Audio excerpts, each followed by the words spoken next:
देखिए, देश और प्रदेश की सरकार, दोनों सरकारें लोकतंत्र की हत्या कर रही हैं। अगर ऐसा ही चुनाव कराना हो तो चुनाव कराने की कोई आवश्यकता नहीं है। और जो देश के खजाने का पैसे का चुनाव के ऊपर व्यय हो रहा है, अगर वो पैसा बचता तो मैं समझता हूँ गरीबों का भला होने का काम करता, नौजवानों का भला होने का काम करता।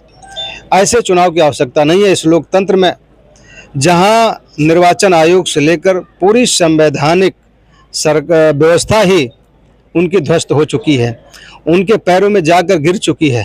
तो ऐसे चुनाव कराने का कोई मतलब नहीं है। मैं जरूर कहना चाहूँगा, जब हमारे नेता श्रद्धेय नेताजी थे उस समय भी लोकतंत्र था और कोई व्यक्ति ये आरोप नहीं लगा सकता था।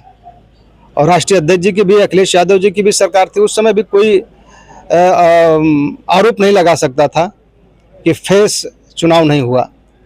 लेकिन बार भारतीय जनता पार्टी की सरकार, अगर आपने ऐसा ही मन में ठान लिया है कि हम लाठी डंडे के बल पर चुनाव करा लेंगे, अपने प्रत्याशी को जिता देंगे, तो जनता कहाँ आपसे कुछ कह रही है। आप वैसे ही जीत लेते, वैसे ही सांसद और एमएलए बना लेते। विधायक जी, दिल्ली में आम आदमी पार्टी की 2 बार की सरकार रही है। अखिलेश यादव इस बार प्रचार प्रसार किए थे, उसके बावजूद भी रिजल्ट जो है ठीक उल्टा आया और बीजेपी पूर्ण बहुमत की सरकार बनी। क्या पीछे? देखिए, पूर्ण बहुमत की सरकार तो बन गई। आज प्रमाण पत्र का ही जमाना है, जिसके हाथों में प्रमाण पत्र हो गया वो विधायक और सांसद हो गया। लेकिन जहाँ तक दिल्ली का सवाल है, दिल्ली का सवाल एकदम ठीक इसी के प्रकार उल्टा है।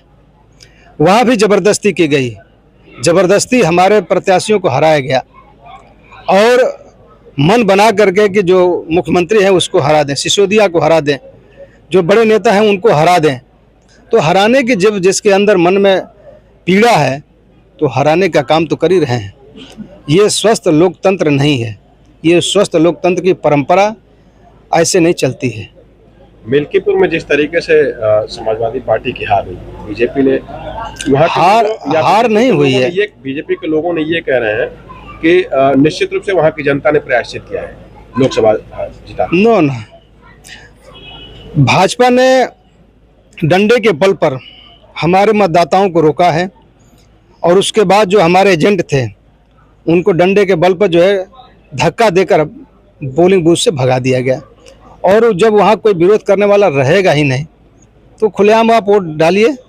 आप ही के चैनल के माध्यम से हम लोग देखे थे, एक बुजुर्ग जो मतदाता है वो बता रहा है कि मैं 6 वोट जो है मार कर आया हूँ। तो वह वैसे न जाने कितने मतदाता होंगे जो पूरे घर का ही वोट मार दिए। एक ही व्यक्ति जो पूरे घर का वोट मार के चलाया, वो तो जीतेगा ही ना।